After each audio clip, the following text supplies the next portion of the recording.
Tolong saya. Tolong saya.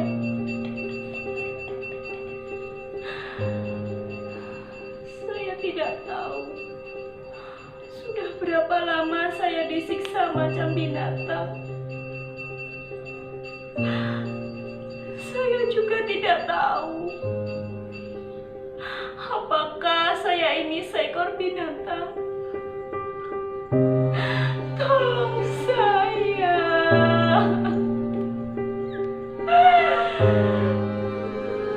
Mudasir, tolong. Mudasir? Mudasir? Kamu Mudasir? Bagaimana caranya kamu bisa masuk ke kamar ini? Kenapa? Kamu tak mengenali saya? Saya Atika, istrimu. Dulu kita berpisah di Bandara Soekarno-Hatta Cengkareng. Bahkan di dalam suratmu, setelah kamu mengantar saya, kamu langsung pulang kampung untuk menggarap sawah. Setelah 1 tahun, kita saling berkirim surat. Tapi setelah musibah ini datang, suratmu tak datang lagi. Saya ingat ketika dulu kita pertama kali bertemu, kamu berkata, "Atika, aku mencintaimu. Kamu cantik sekali. Maukah kamu menikah denganku?" Dan aku pun tersipu malu.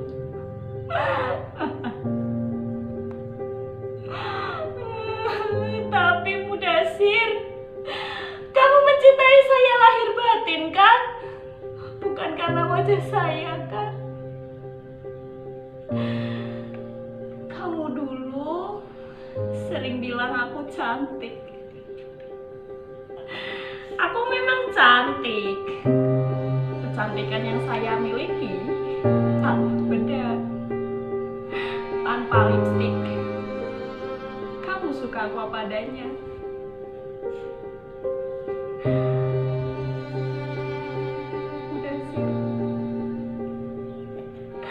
Saya tahu penyiksaan ini membuat wajah saya tak secantik dulu lagi. Kalaulah di kamar ini ada cermin, mungkin saja saya sudah tahu wajah saya pasti akan seperti gombal busuk. Mudasir, kalau memang kamu di sini, tolong saya.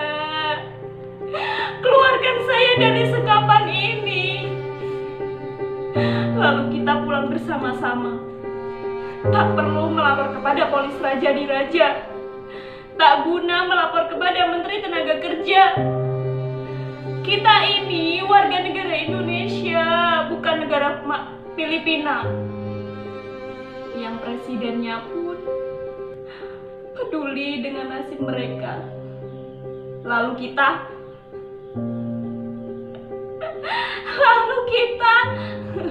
kalaulah banyak uang diperas habis sampai tulang sumsum.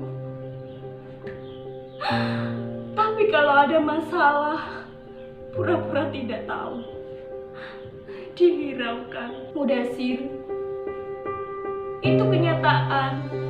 Kita ini cuma binatang penghasil devisa negara. Bahkan sebutan pahlawan hanyalah slogan, bukan kenyataan. Cuma hayalan para birokrat yang baru menduduki kursi jabatan agar terlihat bekerja di mata atasan.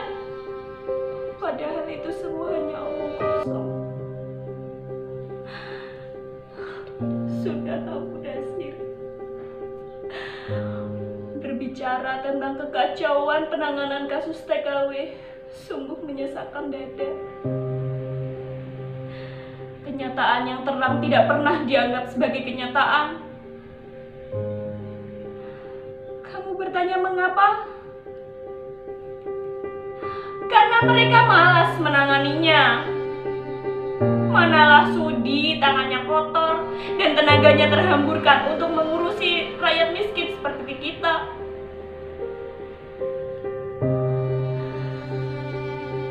Para pejabat kita lebih sering jadi bahan tertawaan warga negara asing karena terlihat bodoh tapi sok pintar.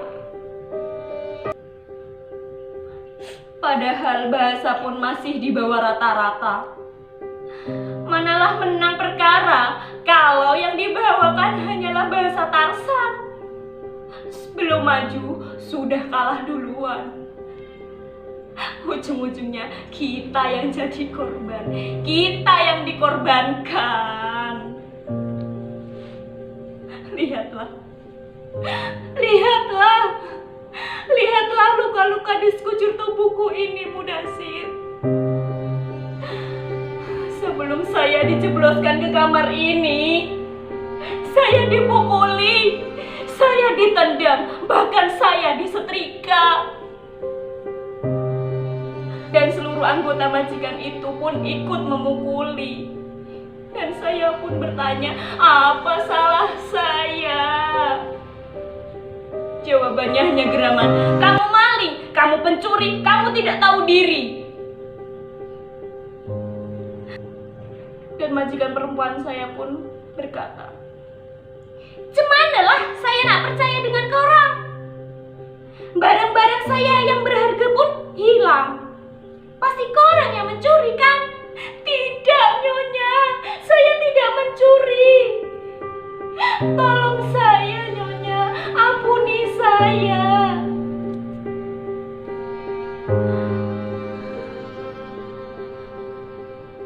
Mudasir, itulah kenyataannya. Saya ingat pada bulan ke-13,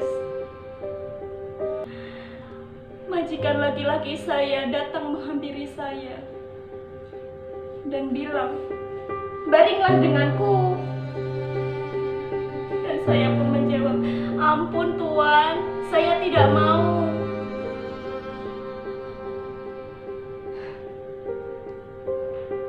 Itulah kenyataannya, Mudasir. Saya mendapat upah karena saya bekerja. Kamu masih meragukan kesucian saya? Saya di sini hanya bekerja, Mudasir. Tolong saya. Kalau kamu ada di sini, tolong saya. Tolong. Saya sudah lelah meminta tolong, tapi tak ada yang menolong. Apakah tidak ada yang curiga kalau saya sudah menghilang selama 1 bulan? Apa yang saya alami ini bukan pembunuhan fisik, tapi pembunuhan mental dan politik.